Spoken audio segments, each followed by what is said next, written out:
So, Scotty, what myth are we testing today? Well, in 1957, the Russians launched Sputnik into orbit, quickly taking the lead in the space race. Eager to catch up, the American government offered a system of incentives and cash rewards to inventors and researchers. Particularly, they offered a cash reward to anyone who could develop a new form of rocket fuel. Well, pretty soon just about everybody got in on the act. There's a story, in fact, in eastern Kentucky among moonshiners who, by the way, used that moonshine to fuel cars on dirt roads. A lot of them got into the act and tried to create rocket fuel. Whether or not they were successful, well, it's a matter of legend. The question, the myth is, can liquor, whiskey, be used as rocket fuel? And that's what we're going to put to the test. So to test this myth, we've built a few rockets, starting with the small ones here. And as you can see, we've drilled a hole in the cap to serve as a nozzle. And what we'll do is hang this from a line of some sort and put a flame into it. And when we have the liquid coating the inside of the container, the flames ideally should shoot out and make a small rocket just out of this bottle. And then we've scaled it up to a juice bottle. And then to see if this myth has any credibility whatsoever, the 5-gallon water cooler jug. And it will ride along our zip line on these eye hooks so it doesn't go amiss and hurt anybody, ideally. Safety first. Right. So what kind of fuel are we using? Right here. And what is this? This is moonshine, ethanol, actually. It's drinkable, well, questionably drinkable alcohol. Do you want to try some? Boy, do I. But I have a court order that says I can't. So this is what the people are making up in eastern Kentucky with their corn? It is, and this is what they would have had available at that time. It's probably one of the fuels they tried out first. They actually used to run these in the engines of their cars. It's a little dangerous on newer cars. It'll burn up the valves, and the exhaust isn't clean at all. But you know, we're actually gearing toward more grain-based fuels for cars and for other things. So maybe this will make a comeback. What we'll do today is find out whether or not it's viable as a rocket fuel. All right, let's get started. Here at Urban Legend Testers, we remember safety. To keep ourselves safe during our experiment, which should only be conducted under adult supervision, we have safety goggles. And we also have tongs to protect our hands. Also to protect our hands, we have gloves, which should keep our thumbs safe from fire. And also we have fire extinguishers in case anything goes wrong. To protect our heads, we like to wear jaunty berets. And we wear tie-dyed lab coats to say that we're serious, but we're also here to party. There's no. And so now a word about our zipline rig here. As you can see, this is an alleyway behind an apartment, and this is the bungee cord clip setup that we're using here. It's 2 bungee cords with a carabiner tied to some 30-pound test fishing line, which runs down the length of the alley.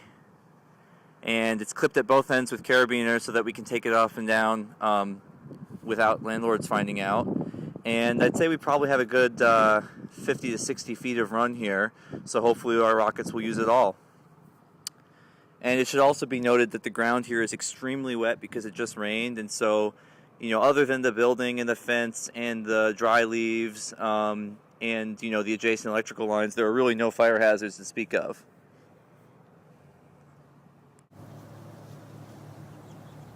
Okay, so what we've done here is taken a 20-ounce Mountain Dew bottle and drilled 2 holes in it, and we put eye hooks in it, and we've drilled a hole in the cap, and we put a little bit of isopropanol in there. And so what we're going to do is roll it around so that it coats the inside of the container. And so it's coating all the inside surfaces and hopefully becoming vaporized in here at the same time. And then we're going to pour the excess into a can because we don't want too much liquid in here. Okay, and then we're going to cover the nozzle with finger and go put it up there. Okay. So now what we're going to do, we're going to light this match, we're going to hold it with these tongs and this glove, from a long distance away, and we're going to touch it to the hole.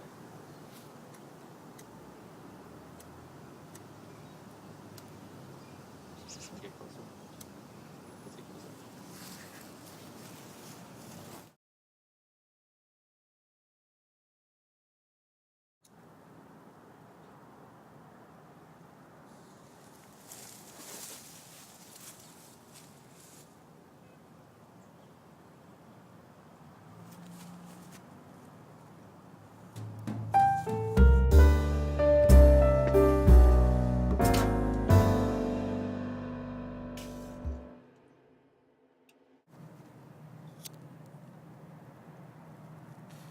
Cellophane.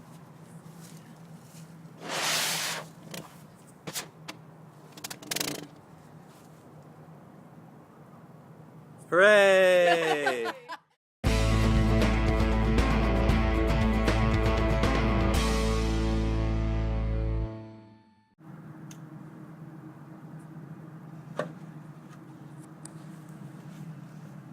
Drop it.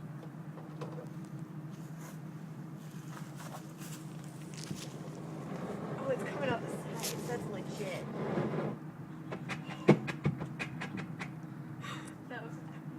Okay, so to demonstrate the flammability of straight ethanol, we're going to pour some into a pan, which you can't see because it's blacked out, and then light it.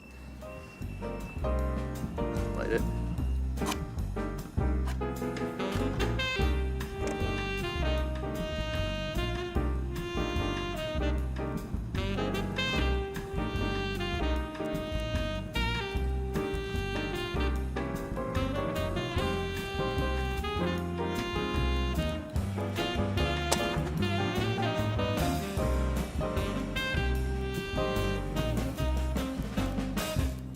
So as you can see, it's burning pretty hot, and what we want to test here is if it can be burned explosively in a confined space, which is, we believe, what scientists call a rocket.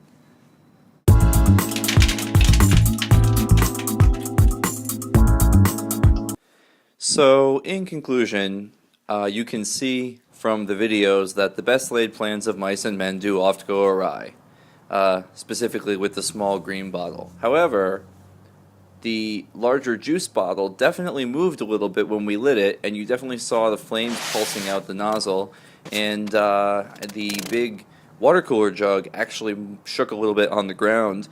So I think, our method might be problematic, but other scientists, or actual scientists rather, all over YouTube have managed to make this work. So I would say this myth is confirmed. Alcohol can actually be used as a rocket fuel.